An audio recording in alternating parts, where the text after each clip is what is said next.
Contemple o cenário que precedeu o cataclismo diluviano, um mundo cujos mistérios e segredos estão envolvidos em mitos.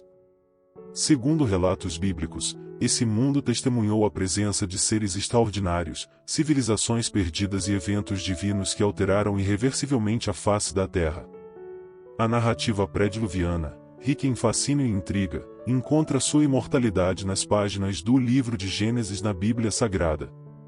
Neste momento, compartilho minuciosamente os detalhes sobre como era o mundo antes do dilúvio, desde o surgimento do homem até sua extinção naquela época. Por isso, peço humildemente que você clique no botão de curtir e se inscreva para ajudar a divulgar nosso trabalho.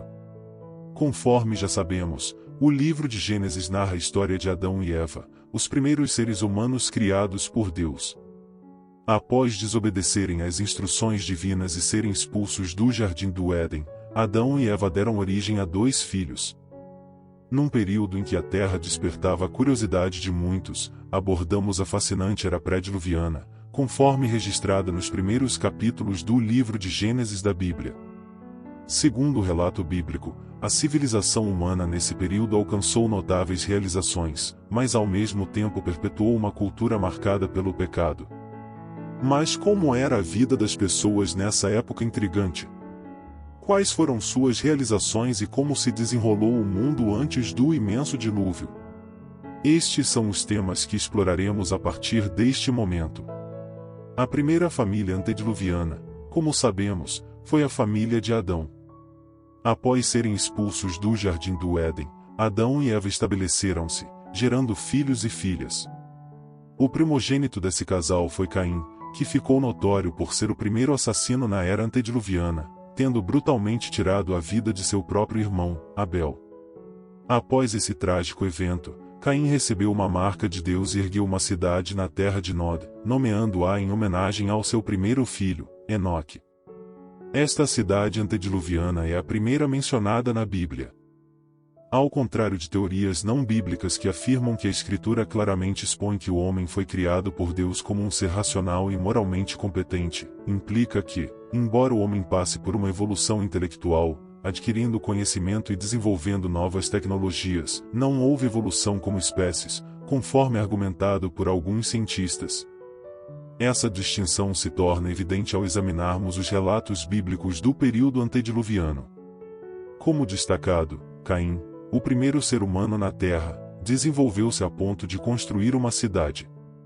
Seus descendentes foram responsáveis por notáveis inovações, como Jabal, Jubal e Tubal-Caim. A sociedade antediluviana adquiriu habilidades como viver em tendas, criar rebanhos de gado, desenvolver as artes com instrumentos musicais e aprimorar técnicas de trabalho com cobre e ferro na fabricação de ferramentas. Posteriormente, na época de Noé, a Bíblia revela como ele possuía a capacidade e os recursos necessários para construir uma grandiosa arca, conforme as instruções divinas. Assim, embora a Bíblia não forneça uma quantidade significativa de detalhes sobre esse período, é evidente que houve um notável avanço tecnológico e cultural no mundo antediluviano. A duração da era pré-diluviana é uma incógnita para muitos, pois a Bíblia mantém-se silenciosa sobre esse assunto. Contudo, vários estudiosos sugerem que o intervalo de tempo desde a criação do mundo até o dilúvio pode ter sido mais extenso do que o restante da história bíblica. Até agora, foram realizadas tentativas para calcular esse período, mas todas se revelaram inconclusivas. De fato, a única fonte que apresenta qualquer informação cronológica sobre a era pré-diluviana é a lista genealógica no capítulo 5 do livro de Gênesis.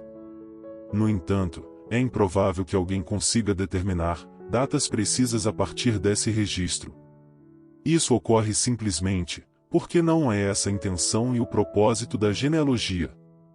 As genealogias bíblicas têm mais preocupação em estabelecer linhagens do que em fornecer dados cronológicos precisos. Algumas dessas listas genealógicas podem até mesmo ser representativas em vez de abrangentes, sugerindo a possibilidade de lacunas intencionais para destacar indivíduos de significado particular na história bíblica.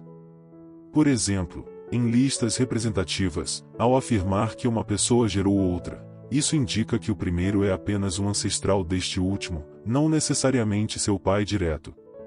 Essa abordagem é corroborada por outros textos bíblicos de genealogias, levando muitos estudiosos a considerar plausível que o mesmo princípio se aplique à genealogia apresentada em Gênesis capítulo 5.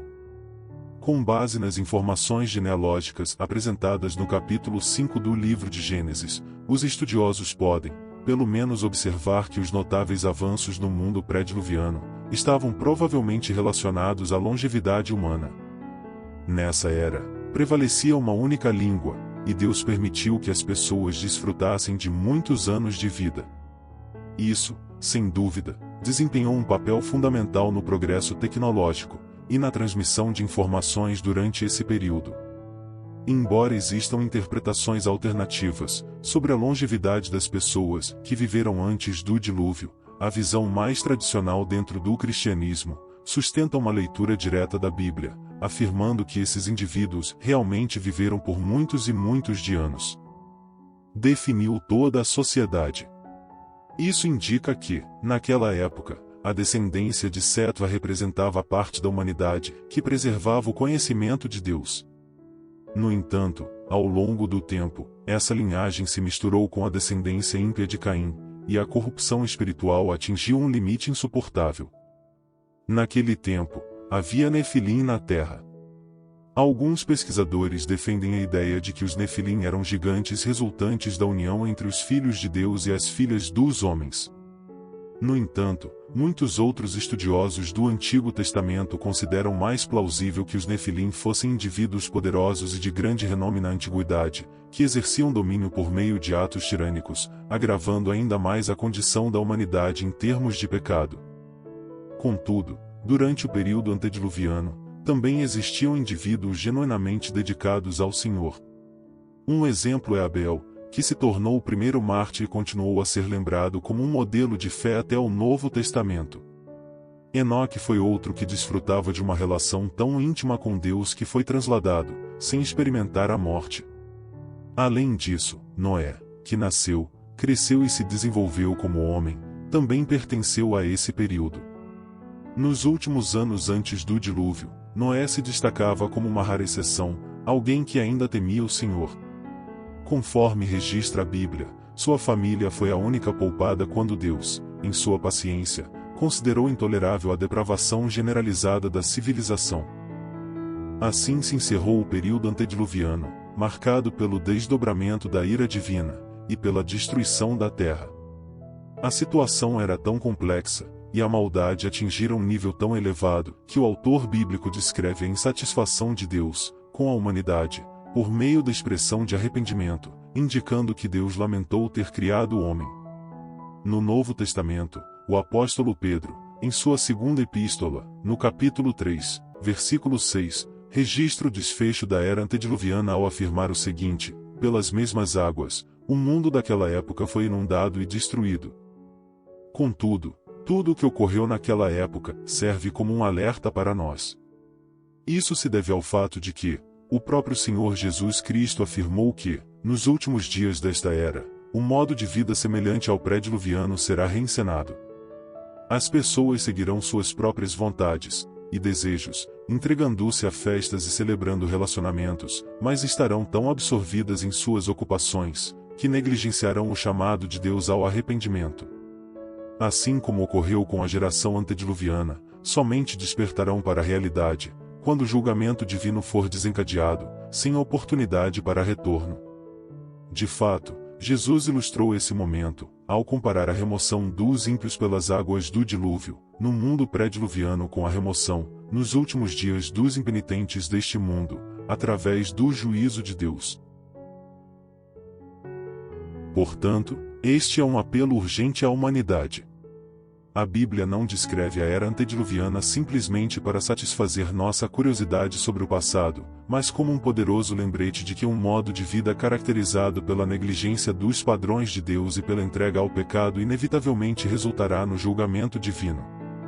Os paralelos entre o mundo antediluviano e o nosso tempo atual devem servir como um alerta. Agora é o momento de direcionarmos nossa atenção a Deus, arrepender-nos de nossos pecados e buscar sua graça e perdão.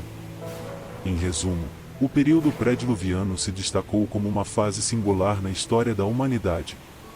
Embora tenha testemunhado notáveis avanços tecnológicos e desenvolvimento cultural, também ficou marcado por uma grande dose de pecaminosidade e rebelião contra Deus. No seu desfecho abrupto através de uma inundação catastrófica, serviu como um poderoso aviso para as gerações subsequentes. A súbita conclusão ilustra a seriedade do julgamento divino e a urgência do arrependimento humano. Assim, torna-se crucial que permaneçamos vigilantes e preparados, vivendo nossas vidas em obediência a Deus e aguardando ansiosamente o retorno de Cristo. Que Deus nos abençoe. E que busquemos a disposição necessária para uma vida reta diante de Deus. E assim não sermos surpreendidos com a segunda volta definitiva de Cristo, onde Ele virá julgar toda a humanidade de uma vez por todas. Não sejamos pegos de surpresa, como foi com os antigos, no tempo do dilúvio.